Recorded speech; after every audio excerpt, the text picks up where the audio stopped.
Hello, everyone, and welcome to this week's sit down. It's a little bit different. I'm not talking to someone who is in the industry or someone who is very big into NASCAR. I'm talking to my friend Josh Kerr, who is a new NASCAR fan, I guess is the best way to describe it. Yeah, I describe it that way.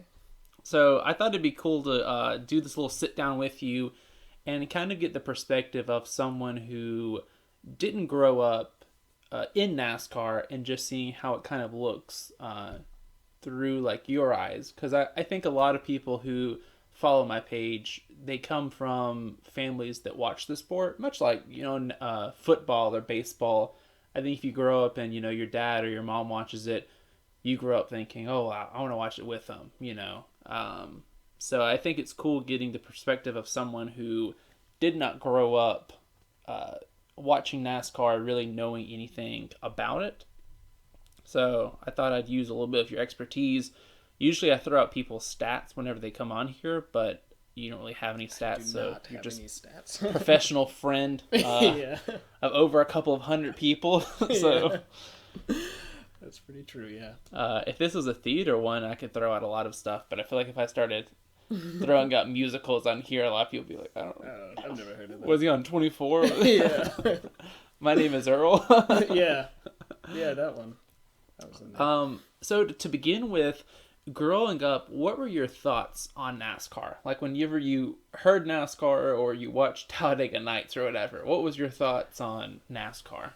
I just thought it was kind of dumb. Like, I just kind of like similar to like wrestling. I was just like, this is kind of dumb to watch. I was like, I don't see how anyone could get any enjoyment out of it. It's just a bunch of, I don't know if it's a bad term. I don't think it is, but I was like, oh, it's a bunch of, I guess, rednecks just watching cars go in a circle was all I just thought about it.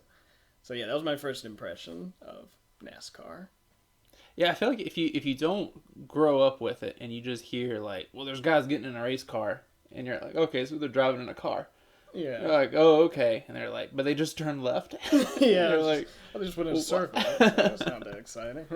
yeah. Growing up, I love the sport, but I was able to understand where people were coming from. My problem is being in the South. If you say something similar about another sport, like if I'm like, well, football. I mean, you just throw a ball around. People are like, no, it's it's different. It's different than that. But NASCAR just became the punch. That or golf. Golf. It just became the punching bag. I can see that. Yeah. So with any sport, it's going to look a little strange to the outside world. But NASCAR might be a little bit stranger just because of all of the like corporate sponsorships and all. Yeah. So, what was your initial idea when we became friends and you saw me walking around with all of these companies over my hat and my shirt and all? I think I remember like seeing you wearing like all that stuff, and I was like, I guess he's just a big fan of like 5 Hour Energy and stuff like that. I was like, oh, okay. I was like, I'm not big into that stuff. But I don't think I connected it really to NASCAR until I think I got to know you a little bit more, and I was like, oh, okay. And then I was still like, I guess it's kind of weird. I don't get it, Yeah, I whenever you like the Dallas Cowboys, you walk around and you got the star on your hat or whatever, but I think that's something that, for me, I loved about NASCAR, but I think is weird that you're walking around with, like, Aspen Dental on your hat. You know, like, man, I love the place. And you're like, do you work there? I was like, yeah. I remember, like, with you, like, I know you enjoy a lot of merchandise and companies and stuff, and I've been around you when people have said, oh, did you work for this company or something like that? I was like, oh, no, I'm just a big fan. Last fall, we took you and our friend Zach to the Roval. We had been friends for a couple of years. I think at that point, like, I know that I told you stories about, like, man, you don't understand. Michael Waltrip, like, here's a story, or Dale Earnhardt. So from that mixture of growing up and thinking this is just a really stupid thing where it still boils down to cars going around, to hearing, okay, well, Brandon's told some, so like if half these stories are true, then that's kind of cool. What were your expectations like going into the race? Gosh, I remember, because I think I was out of town for a little while, and I was like, oh, I'm kind of tired. I was like, I'm not really into NASCAR. I think I'll try to get out of this. So I remember talking to you, and you're like, oh, you should still come. You convinced me. I was like, okay, yeah, I'll go. And I think my anticipation was just like, oh, it's probably gonna be hot and a bunch of weird people there. But you did sway me. It's like, well, you'll get a lot of free stuff, and I was like, well, that is cool. I do like free stuff. So I was like, yeah, I'll go, and it'll be fun. I like you guys, so we'll enjoy it. Yeah, I think that's one thing you've learned in our friendship is that whenever I say, hey, there's a bunch of free stuff, you're like, okay, well, I know there's some t-shirts and some hats that I can get. Some bags, whatever it is, fanny packs, all that stuff. So we left that morning. We got up there like 9 or 10 or so. But once we got to the track, you seemed to really enjoy it. What were some of your favorite things about the race and the weekend in general? Gosh, yeah. It was a really, really fun. It was probably the most fun I've had going to a sporting event, and I mean I don't go to many. Probably baseball's behind that. But, Yeah. There's just so many like vendors and stuff like that, and there was like so many people like, oh, I want this shirt, and it had like a picture of like Dale Earnhardt or something like that. I was like, oh, okay. So these people were like really like these racers and stuff like that, and then you had all the vendors, like the sponsors had all these like stuff you could try out. I remember there was the Monster Energy one had what was it, like a ramp, motorcycles were going all over, and I was like, oh, that's really cool. And I was like, I like this culture, and everyone was really nice and stuff like that. Like I probably looked like someone that had never been to a NASCAR thing. I was like wearing like a tank top and a bandana and shorts, and I was just like, oh yeah. But you see all these people wearing all these kinds of sponsors and stuff, but I was really just like, the free stuff got me, but I was just like, this is really cool. Like, you didn't have to pay for a lot of stuff, and I was just like, this is really cool. And then like, what was it, the barbecue cup? Yeah, the barbecue Sunday. Yeah, that was really cool. I was like, that's nice. And like I said, everyone was very nice. And I remember the DJ, there's this DJ. It was like a NASCAR, but it was also like a DJ booth or something like that. And I was like, oh, this is kind of cool. Like I said, it was the most fun I've had at a sporting event, just seeing like being exposed to the culture of NASCAR, and like watching you kind of haggle every now and then, or be like, oh, you don't want to go to this guy, hey, you want to go over to here to this guy, they got a better price. I was like, oh, okay. But I really enjoyed it. It was, like I said, I'm itching to go to another one. Yeah, I think that it helps with having all of that corporate stuff, because if you go to your normal one, you've got a couple people out there, whereas this one you have where you can go over here and get a free energy drink, or you can come over here and get a free, plush bear, or you can go over here and like drive like an excavator. I'll go to the Caterpillar thing. Yeah. And I think too it helps, to your point about people being nice, that if you go to your normal NFL game or a Major League Baseball game, the people there are divided. They're like, all right, are you here for the Packers or are you here for the Patriots? Like immediate animosity. Yeah. Whereas at a NASCAR event, you've got 40 people out there.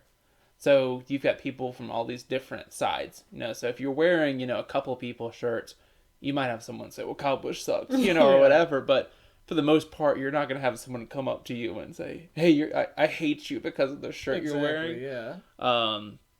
And that's something that I picked up on and that I enjoyed when I started going there, is knowing that, okay, I'm not just going to walk up, because I've gotten tired of that with a couple of places where you go to and immediately someone's like, hey, your team sucks, they're going to lose. And I'm like, I don't care. I'm just walking around, man. Like, if you had a jersey or something like that, you get beaten up or something. But there, you could just be like, oh, I just want to kind of see some cars race. Yeah. So, like, for you, I think your whole attitude of wanting to go out there and, like, have these experiences in your life, it goes past a NASCAR race, because, like, I can't sit here and lie to people and say, well, Josh never goes to anything. NASCAR is what, pulled him out. But, like we were saying earlier, there's been a lot of things where I've said, hey, this would be a cool thing. You should go and you get some free stuff. Or, oh, this is a cool concert. What would you say to people listening who probably are just stuck in, okay, I only go to the same place every year for vacation, or, I grew up and we went to, it could just be racing, where it's like, yep, I've never went to another sport. Like, what would you tell those people about how you've gotten to have all these experiences by saying, you know what, I'll go out and try that. Yeah, so I think it's kind of like, I don't know, the mysteriousness. Like, nothing bad's gonna happen to you. I mean, unless you like fall out onto the track or something like that and get hit by the cars. But also, a preference by keeping it legal. That way, completely legal. Yeah. Well, Josh said that I should just go onto the track. Go join this cult. Yeah. No, none of that. But I don't know. I was just exposed to like I had so many preconceived notions about people that enjoyed NASCAR, and like whenever I met you, I was just like, oh, this guy likes NASCAR. He also enjoys theater and stuff like that. I was like, he's not like what I thought he would be. So you're exposed to a lot of like new people, and there's a reason why they enjoy NASCAR, and I think finding out that reason just kind of makes me have respect for it more. And like it's the same for like wrestling, like seeing how much you've enjoyed wrestling and why you enjoy it. I was like, oh, I can see why that is a very appealing thing to look at, and why so many people are drawn to this thing, because it's not just like I have a better taste than something else. Yeah. It's like there's a reason for every person liking something that they like, and finding out that reason I find very interesting. Yeah, I know for me, I like being on the side of a NASCAR fan. Whenever I talk about the sport, it never boils down to, man, let me tell you about this 480 fuel injection. It's all about like telling you the story, like Michael Waltrip and me, like, hey, can you imagine like the guy that believes in you, like you after all these years, you've won the biggest race, you're silencing all the critics, and you're like, man, I did it, and this guy believed in me, and you're sitting there waiting, being like, where's my hug? And then you find out, like my hero, my best friend. So for me, it's like, like that the cars are a big part, but it's about these stories. Yeah, the stories. And I think like to the other side, that's how I was whenever I joined the like theater department and all. I would sit there and say, I'm not really a theater person because like Shakespeare sucks or whatever. Yeah. Then you start realizing, there's all these shows that are like derived from stuff that he's done. So that's something that I picked up on, as well as going out there and trying those things, not just saying like, oh, well, you're stupid if you play golf, or you're stupid if you enjoy like these types of events, but going out and like, especially, I think the best advice is go with someone who really enjoys it. Because, I think that if you just bought a ticket to a race and go there, you're probably going to be like, have fun. Oh, okay, like I got my barbecue Sunday. Whereas for me, I'm able to say, no, man, they want you to go get that t-shirt. Exactly, go give them their email. Get that Ford t-shirt, or whatever. No, you're a great tour guide. Like, you were just like, oh, we should go over here. And I was like, yeah, sure. I don't know where to go. But yeah, I really enjoyed getting to have you on and kind of giving this perspective for people listening who, I imagine a lot of people listening to this probably have friends just like you. They're like, I just want them to go to the race. And now you can like, here, you can sit down and show like, Josh liked it, so you should like it or whatever. Definitely, But I think it's just cool getting that perspective and just kind of getting to see how a sport, can win you over when there's that quality there and all. Yeah. So, no, I agree with that. Yeah. So usually I let people share their like website or whatever, but I don't really think you have a website. Facebook or Instagram. I think if people search Josh Kerr, they would find, what is it, like a surfer or something? Yeah, there's a surfer named Josh Kerr. You might find, I have an IMDb profile, but there's nothing really cool on there. So. You can go check out some assorted movies and see Josh as like waiter number 5 in The Righteous Gemstones. Sitting in the background. But you won't be able to find me, so don't look for me. Or look closely and see. Look very closely. All right. Well, I really appreciate you coming on today. Thanks for having me on. Thank you. Thank you.